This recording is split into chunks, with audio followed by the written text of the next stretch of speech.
For the next step, we're going to be looking at three different things: references, composition, and subject. These three, I think, kind of complement each other, and it's a good place to start.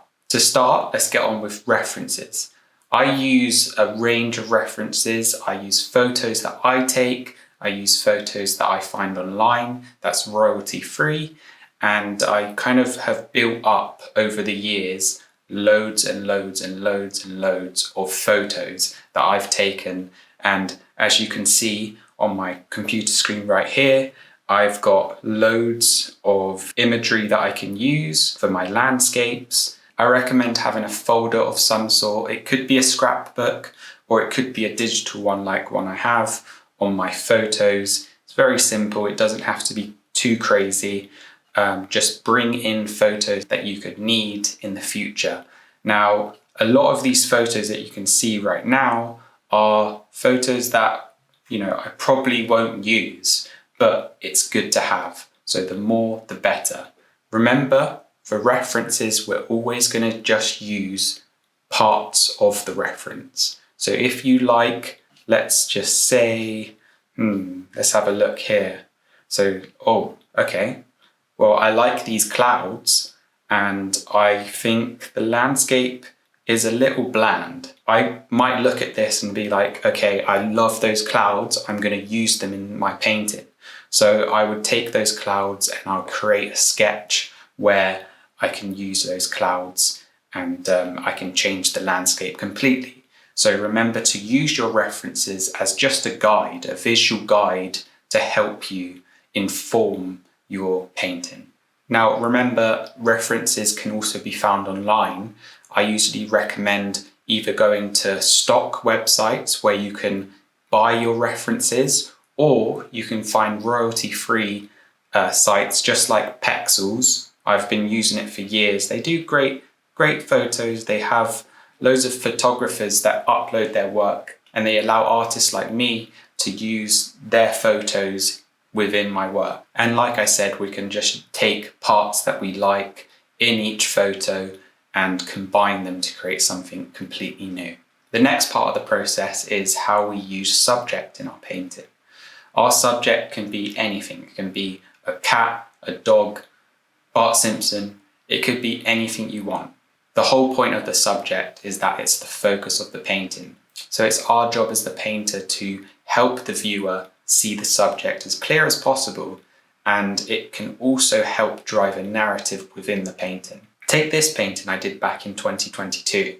It's called Larger Than Life, and it features Mickey Mouse, a giant Mickey Mouse, walking across the countryside. As the subject of the painting, Mickey Mouse is seen happy, and he seems to be walking across the countryside in like a happy walk. This could be inferred in many ways. This is what we, the painters, want the viewers to see. Each individual person, when they view a painting, can create a whole idea, and it can be really fun to see where people's imagination can go. I highly recommend going to an art gallery, finding your favourite painting, and ask yourself these questions. Ask yourself why you like it. Ask yourself, what is the subject of the painting? Ask yourself, what is it making you feel?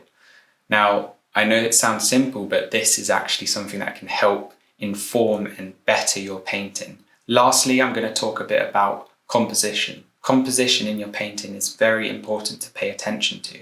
It can allow the viewer to view things in a natural way. Simple rules in composition, just like the rule of thirds and leading lines, can help boost your image incredibly. Take this landscape photo that I took. It's got a nice composition. It's almost like the horizon is right down the middle, but let's change that. Let's see if the horizon can be on top, and it will change the overall feel of the image. So already there's a massive change in composition. We can also try this the opposite way. Let's switch it so that there's less land and more sky. Now that obviously brings up a sense of scale within the image.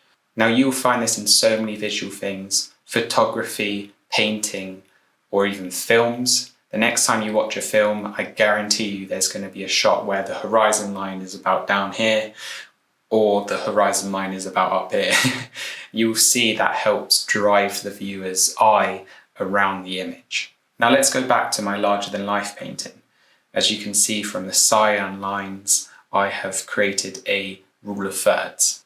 Now it's good as a rule of thumb to have the subject align with the rule of thirds. That is something that I've done here. As you can see, there is the point where two lines of the rule of thirds interact, and that is obviously where Mickey Mouse is placed. As you can see, the horizon line of this image is not placed right bang on in the middle, but actually slightly below. Because we're painting Mickey Mouse as a giant, I wanted to give a sense that he was bigger than usual.